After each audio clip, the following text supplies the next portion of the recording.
Hello friends and welcome to 3 Minute Game Pass. I'm Nathan. Today I'm going to tell you if this Game Pass game is worth your time and bandwidth. Today's game is Spellforce 3 Soul Harvest. Do y'all like those party overhead RPGs like Dragon Age and Baldur's Gate? Do you also like RTS games like Warcraft 3? Do you wish that someone would make Warcraft 3 but more RPG and less RTS? If so, welcome to Spellforce 3. Spellforce 3 Soul Harvest is a PC only game that does feature achievements, and the game will last you about 21 to 25 hours to get to the end. So what exactly is Spellforce 3 Soul Harvest? Well, it's a hybrid RPG RTS and technically a standalone sequel to the base game Spellforce 3, though you don't need to know anything about that game or others in the series to enjoy this one. You play as named General Man, thrust in a fantasy world with your usual dwarves, elves, and such, with a forgotten memory of a possible war crime you committed, and tasked to stop the world from falling into war again, and also killing a god of light, or at least not letting them destroy everything. At the beginning of the game, you'll build your character from two different classes, either using a pre-built one or mixing and matching.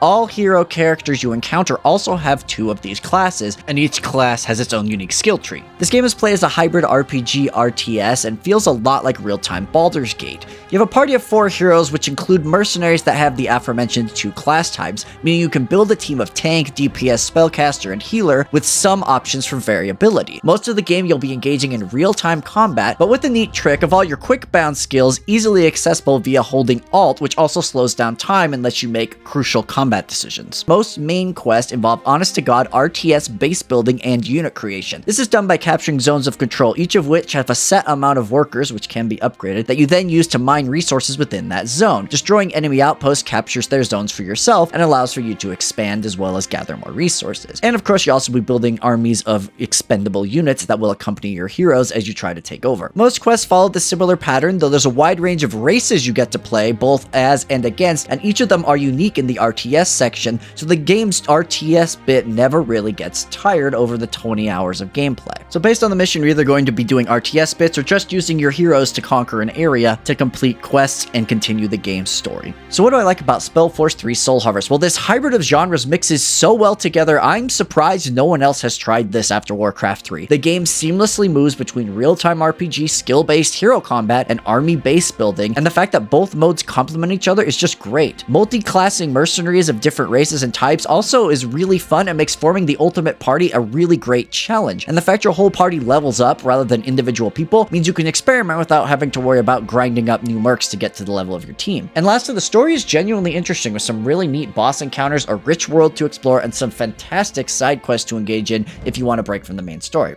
When it comes to the bad, while this game is fully voiced, which is usually a pro, the voice acting quality is all over the place and honestly sometimes pulled me out of it. The main characters are usually okay, but yeah, it's a very mixed bag. The game also has a lot of weapons, subsystems, and things to learn, because basically the complexity of Baldur's Gate and an RTS, to be fair, you can do well learning as you play, but if you're trying to comprehend it all at once, this is a lot to take in. And lastly, this game does have a handful of bugs, mostly minor but still annoying, like deleting my quick-slotted skills and pathing issues and so on. As you know, I rate games here on a 3-point scale: must play, maybe consider, don't bother. This is a must play and a hidden gem. It is the definition of a hidden gem. This game has a low number of reviews on Steam, and I honestly have never heard of this franchise at all, and I play tons of lesser known strategy titles coming from companies like Paradox and THQ Nordic. This game is absolutely fantastic, especially if you're a fan of Warcraft 3, as it feels like the next logical step for what the game was trying to do. But Warcraft 3 comparisons aside, this game does stand on its own and is a rock solid achievement, and it's a game that any RPG fan should try and enjoy. Don't overlook it. That's all I have for you today. Thank you so much for watching, and now go out there and enjoy the hell out of Spellforce 3 Soul Harvest.